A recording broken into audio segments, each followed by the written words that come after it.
Hey everybody, and welcome to Men Talk, a series of videos about mental health. And I'm so glad that you're here, as this has become a really good subject, very, very close to my own heart. My name's Andy. I'm a veteran soldier of 25 years in the British Army, and I've been suffering from PTSD for many, many years.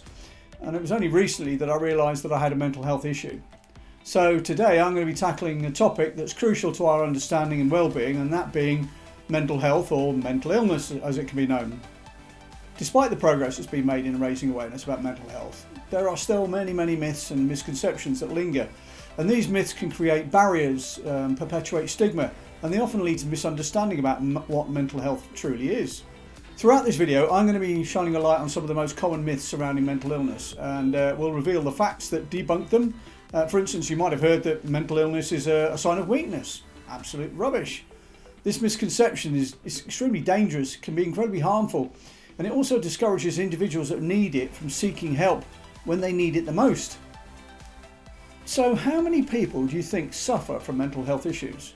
Well, according to the UK Medical Council, the figures for 2024 show that more than 1 in 7 UK adults say their mental health is in currently either bad shape or worse than it's ever been. And there's more women than there are men. Currently, I think there's about 18.5% of women and 12.5% of men. And that's a lot of people. Another myth is that therapy is only for those with severe mental health issues. But in reality, therapy can be very beneficial for everybody. I mean, whether you're dealing with everyday stress, things like getting married, taking a driving test, even flying overseas on holiday, relationship challenges, or simply just looking to grow personally. So today we're going to highlight 10 myths, including the idea that mental illness is rare, or that once you've had mental illness, you'll always have it. And so by addressing these misconceptions, I hope to foster greater understanding and compassion for ourselves and those everybody around us. Now, I want to remind you that this is a safe place for sharing.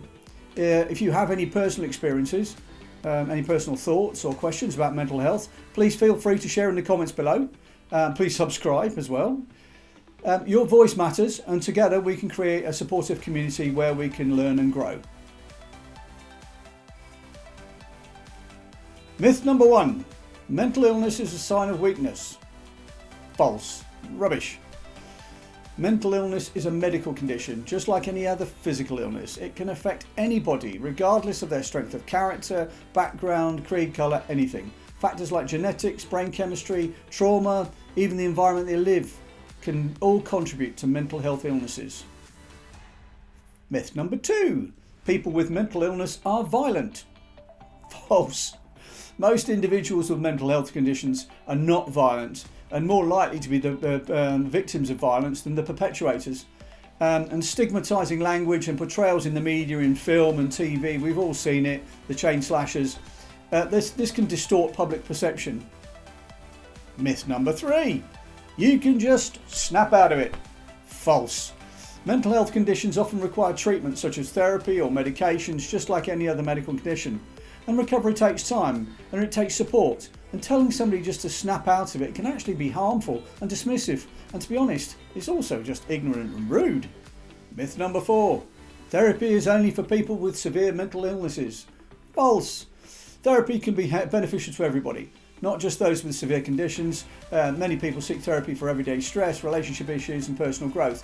It's a valuable tool for enhancing overall well-being. And a lot of companies nowadays encourage mental health, mental well-being within the company policy. Myth number 5. Mental illness is rare. False.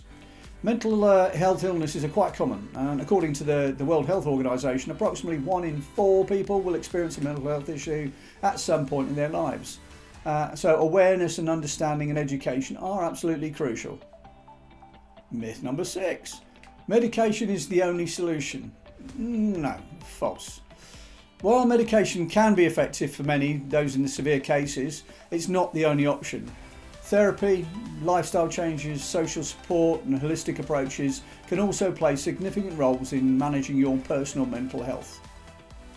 Myth number 7. Mental illness is a choice. False. Mental illnesses are not choices. They're complex conditions influenced by various biological factors, environmental factors and psychological factors. People can't choose to be mentally ill. but they cannot recover without help and support. Myth number 8. Children and adolescents don't experience mental illness. Rubbish. False. Mental health issues can affect individuals of all ages, including children and teenagers. And the earlier the intervention is the better. And it's critical for effective treatment and support. And recognising symptoms in youths and adolescents is absolutely essential.